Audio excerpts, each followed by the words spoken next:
Hello, and welcome to part two of the Plato and the City-State talk for the Ideas of the State module. For those who have access to that class, we'll have the notes and slides. I've talked about the city-state, or the concept of the city-state, in the first part. Now I'm going to talk about the philosopher Plato and his views on, well, various views on politics and government from his own time. I'm joined here by the philosopher himself, or a representation thereof, so hopefully he'll smile upon our undertakings. Um, so, why Plato? Why are we talking about Plato today? Well, firstly, he was a critic of democracy, and specifically the democracy of classical Athens. And he is also an individual who develops some of the essential and fundamental ideas about politics that are still very much with us today. Now, Plato was himself heavily plugged into the political spectrum of his time, though he was not a politician. He did not engage directly in politics. He came from a family that did, though. His family was of the highest property class in Athens. On his mother's side, he was descended from Solon the lawgiver, whom you recall me mentioning in the previous part, who helped set up the democracy of Athens.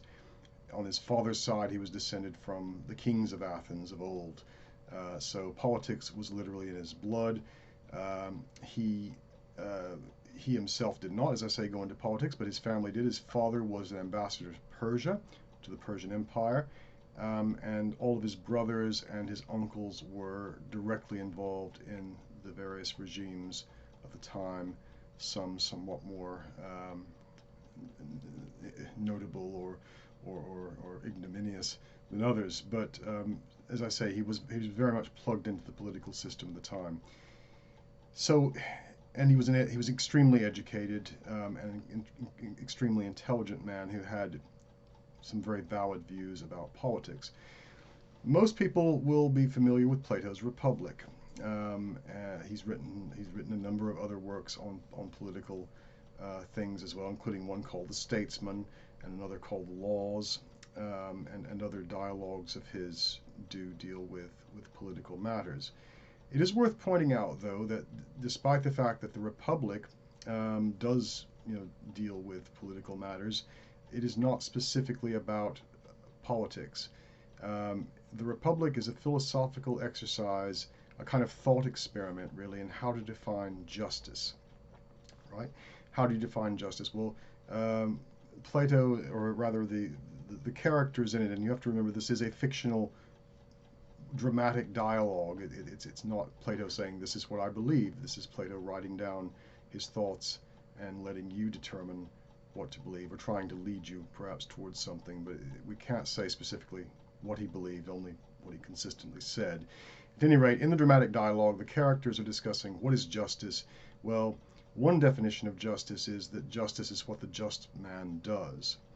Okay, well, how do you define a just man or a just person?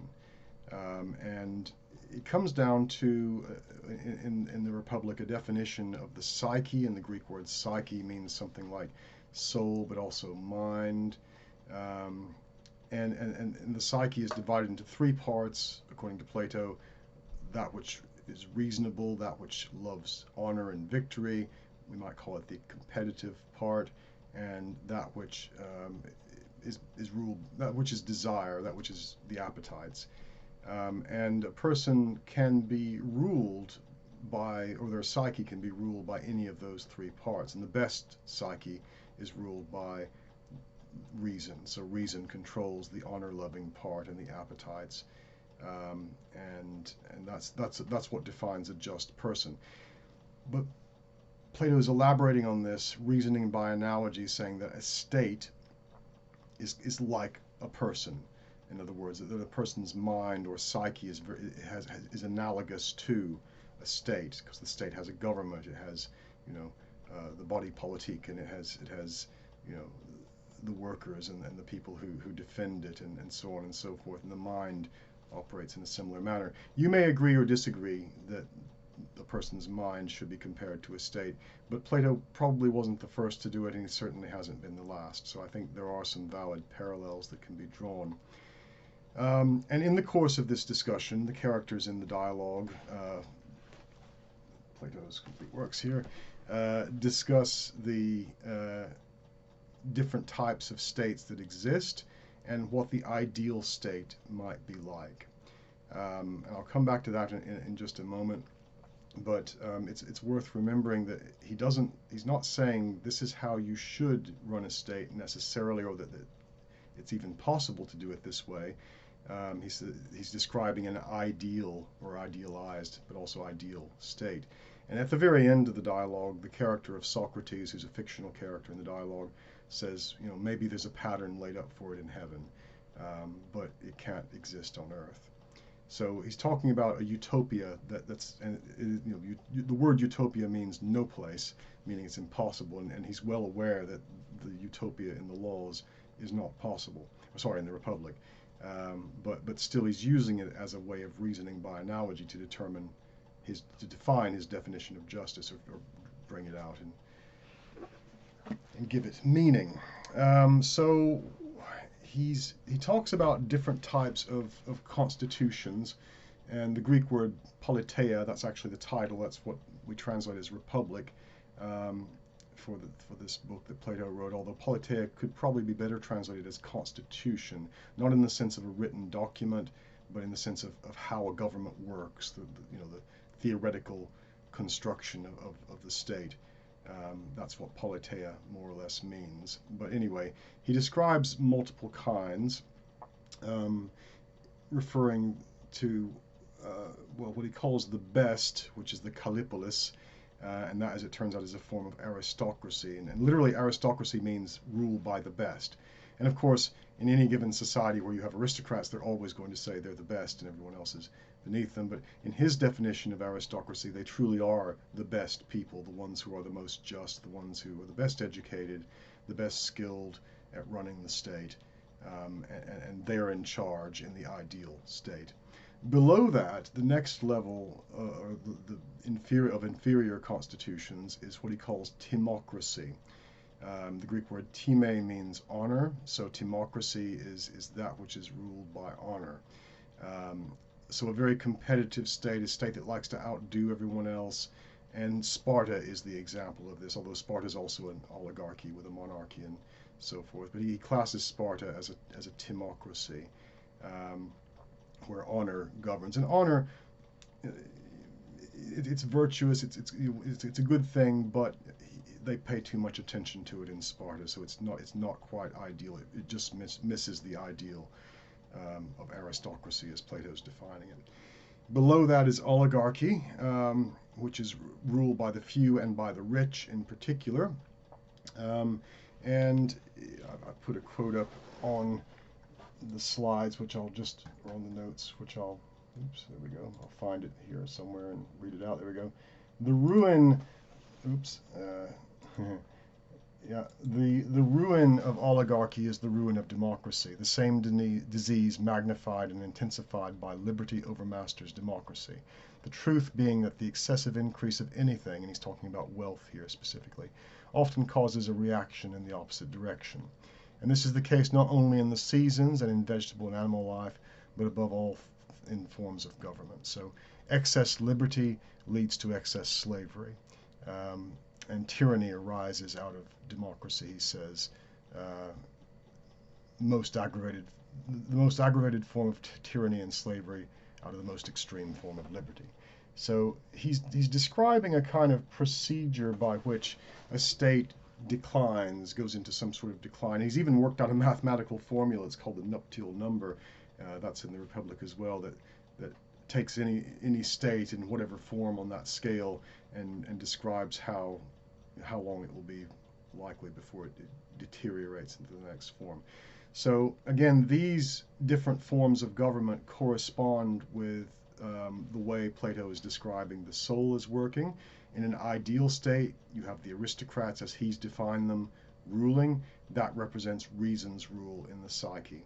So everything is subordinated to reason. And in the Republic, the Kallipolis, the all-good city, the utopia that he's describing, has these philosopher kings and queens, as it turns out, who rule the state. Beneath them is a guardian class, who ensure the laws are obeyed, and beneath them are the workers. So those represent the three parts. The guardian class represents the timocratic, the honor-loving part, and the workers represent, the ordinary citizens represent the appetites, all under, in a perfect hierarchy, under control of reason. And that's the ideal state. In a timocracy, or timocratic form of government, what's happened is the honor-loving part, the competitive part, the part that likes to outdo everyone else, has taken charge and subordinated reason and the appetites, but reason specifically, to its control. And then when you move into the more inferior forms, both of psyche and of state, both democracy and tyranny he sees as being a kind of rule by the appetites, where the baser elements of society take over and subordinate reason and the honor-loving part to their goals. One form of this is, as I say, democracy, as he sees it, because it's giving in to the whims of the many who don't possess those skills of ruling, who don't possess the intellect, or, pardon me, the philosophical training to rule the state. And the more extreme form of that is tyranny, where you have one person whose primary goal is to stay in power, and does so by bread and circuses, essentially, keeping the masses happy with whatever it is they think they want, and some even perhaps dictating to them what they want, training them, conditioning them to be responsive to certain appetites. You may or may not disagree with this kind of analysis of either the psyche or of a state. But the tyrant, as Plato defines, which is the polar opposite of the aristocrat, the tyrant is a person whose soul, whose psyche is ruled by their appetites. And they're constantly trying to get more than everyone else, more power, more money. They're never satisfied with what they've got. It's like trying to fill, he uses this analogy, trying to fill a cup that has holes in the bottom with water. You're never going to be able to do it. Nothing will ever be enough. And, again, we may or may not disagree with this, but it's worth pointing out that there's actually a simple argument that actually supports Plato's position quite well. He makes this in the Republic, that the person who lets reason rule and lives according to the virtues, particularly the virtue of moderation, is friendly to people. That person has friends, their family love them. They're not constantly looking over their shoulder, worried that somebody's going to take their stuff, because they make sure that everybody has enough, and live moderately. Whereas the tyrant, who's always taking more and more from everyone else, and reducing other people to poverty so he or she can become super rich, that tyrant has to sleep with a knife under his pillow, because he's constantly afraid that people are going to kill him. He has no friends he can trust, and therefore leads probably a pretty miserable life, never being satisfied with what he's got. So that quite simple argument alone actually seems quite profound, and argument from happiness, if you like, that the ideal way to go leads towards more happiness, if that's your goal. So Plato's criticism of democracy in Athens was essentially that it catered too heavily to the whims of the many, that they made very bad decisions sometimes as a result, which would eventually lead to their downfall. And as it turns out, he was right. It did. But like I say, this was his criticism. He was also quite critical of Athens because the democracy had killed his mentor, Socrates. Socrates, it's complicated, and I don't have time to go through it all, but Socrates had essentially challenged the state at a time when they had lost a war, had lost the war with Sparta, and Socrates had been questioning, many aspects of the government, of society, making people uncomfortable. He'd also been involved in the government himself at one point, and made some controversial decisions that earned him some political enemies. So in 399 BC, Socrates is put on trial for allegedly introducing false gods and corrupting the youth. He did neither of those things, but these were trumped up charges. It was a politically motivated trial. The hope was, I think, on the part of his opponents, that he would flee Athens, go into exile, and that would be the end. He'd be embarrassed, he'd be dishonored. Socrates chose to stand his ground and took the verdict of death. He was offered many times by friends and allies the opportunity to escape, but he refused it because he believed it was his civic duty as a citizen of Athens to be subject to her laws. And so in Athens, they didn't execute people, themselves. They required the person to commit suicide because it was dishonorable to kill a person, even one who had been condemned to death. So he's made to drink hemlock, a poison that takes his life. And he did so a kind of martyr to his own ideas and as a way of shaming Athens for having fallen so low. So Plato, and he was Plato's teacher. Plato owed a great deal to Socrates, and I think Plato was quite critical of the Athenian democracy for this very reason. Now, one final caveat on Plato and his criticisms of democracy. In his last dialogue, The Laws, he actually comes back and says, well, okay, so the Republic, the perfect city in the Republic can't exist on Earth. There's a second best form. It still has philosopher kings and queens, but it's ruled by laws, and it's ruled by just laws, and he allows a democratic assembly. But the crucial difference between his democratic assembly and the laws and the one in Athens is that in order to qualify to sit on the assembly, you have to be educated. You have to have passed your exams and be judged intellectually and philosophically fit to vote, because I think, and Plato is touching on something quite significant, that a democracy works best when its citizens are informed and educated and understand what it is they're voting about. When in reality, in most democracies, ancient or modern, and there weren't many ancient ones, so it's worth pointing out, it's not the case that most citizens possess those abilities, and so they end up being easily led by clever speakers, by sophists, by people who are skilled in rhetoric at persuading them, and often persuading them along the lines of their appetites to vote a certain way or another, not always in their self-interest. I'll leave it more or less at that, and you can read the notes and other things that I've suggested. One final caveat. For a while, in the 5th and 4th centuries BC, democracy flourished, in not just in Athens, but in other parts of Greece. But it was, in many respects, an anomaly prior to or after that. We don't really get other democracies until relatively modern times. The Roman Republic had democratic elements, but it was heavily skewed towards the rich. There were very few democracies historically. In fact, I think probably other forms of government, or people in those other forms of government, looked back at classical Athens as a kind of dangerous experiment, ideally not to be repeated. The government by court and king dominated Europe and much of the world from that time up until about the 18th century, where democracy re-emerged, based partly on the model of classical Athens. So we can decide for ourselves what we think of that. But I'll leave it there. Thank you all for your attention.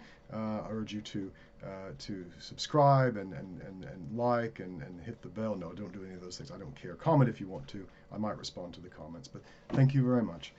Goodbye for now.